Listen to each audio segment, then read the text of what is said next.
Hello দোস্ত, আজকে আমরা জানবো এক অলৌকিক ভারতীয় সেনার গল্প, যার মৃত্যুর পরেও বিশ্বাস করা হয় তিনি আজও পাহারা দেন সীমান্তে।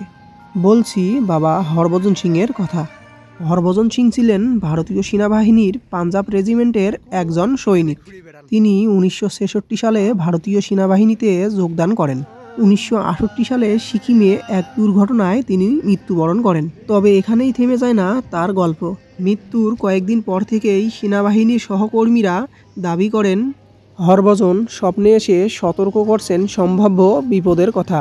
এরকম ঘটনা পুনরাবৃত্তি হতে থাকায় সেনাবাহিনী বিশ্বাস করতে শুরু করে হরভজন এখনও তাদের সুরক্ষা দিয়ে চলেছেন। এরপর তার স্মৃতিতে গড়ে তোলা হয় এক মন্দির, যেটি বাবা হরভজন সিং মন্দির নামে পরিচিত। এটি পূর্ব সিকিমের নাথুলা পাসের কাছে প্রায় 13,000 ফুট উচ্চতায় অবস্থিত।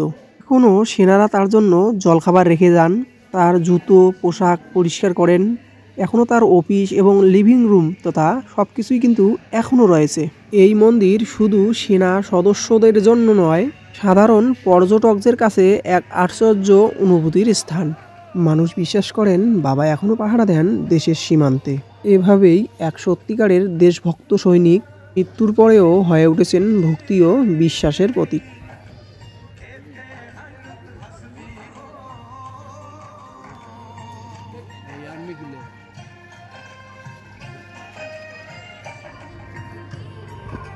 13,000 ফুট উচ্চতায় অবস্থিত এই মন্দিরের চারপাশ বছরের বেশিরভাগ সময় বরফের চাদরে মোড়া থাকে। এখানে আসলে আপনার দেশের প্রতি যে টান ভালোবাসা সবকিছুই কিন্তু আপনার মনের মধ্যে ফুটিয়ে উঠবে।